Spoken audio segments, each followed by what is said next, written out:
कहते हैं कर्म कभी मरता नहीं और ऋण कभी समाप्त नहीं होता जब तक उसे चुकाया न जाए। आज की ये कहानी केवल एक किसान की नहीं, ये कहानी है एक ऐसी आत्मा की जो साधु बनकर भी अहंकार से नहीं बच सकी और जिसे अपने पापों का ऋण एक बैल बनकर चुकाना पड़ा। ये कथा है हरियाणा के बेरी गांव की, हरलाल जाट की और उस आत्मा की जो पिछले जन्म का ऋण लेकर भटक रही थी। सन 1750 के आसपास हरियाणा के गांव बेरी, जिला झज्जर में एक सीधा साधा मेहनती किसान रहता था। नाम था हरलाल जाट। शाबाश मेरे बैलों, चलते रहो।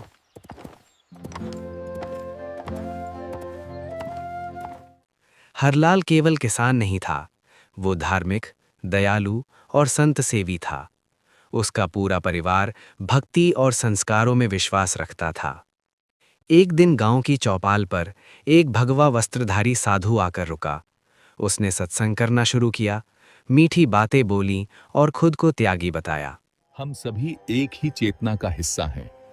जब हम ये समझते हैं तो जीवन सरल हो जाता है। माता पिता बचपन में चल बसे, घर बार छोड़ दिया, अब तो केवल भक्ति ही जीवन है। ये सब सुनते ही हरलाल का हृदय पिघल गया। उसने साधु जी से कहा, आज आप हमारे घर चलिए, सेवा का अवसर मिलेगा और आपको भक्ति का पूरा समय। साधु मान गया। हरलाल ने उसे अपने चौबारे में ठहराया। परिवार दिन रात सेवा करता रहा, भोजन, वस्त्र, सम्मान, सब कुछ। पर भक्ति के साथ साथ साधु के भीतर अहंकार बढ़ता गया। साधु अब भक्ति से ज्यादा आराम करता था।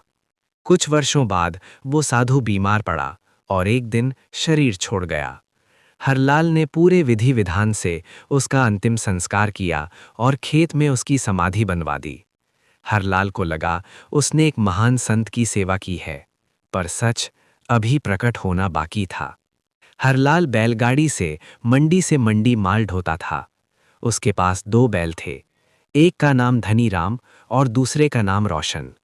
पर रोशन बैल बार बार रास्ते में बैठ जाता। आगे बढ़ो, मैंने कहा ना आगे बढ़ो, जल्दी चलो वरना मारूंगा। एक दिन सुबह 4 बजे गांव छुड़ानी के पास एक कुएं के पास संत गरीबदास जी स्नान कर रहे थे। अरे उठ जा, आधा मील चलता है और बैठ जाता है। हे हरलाल, मत मार,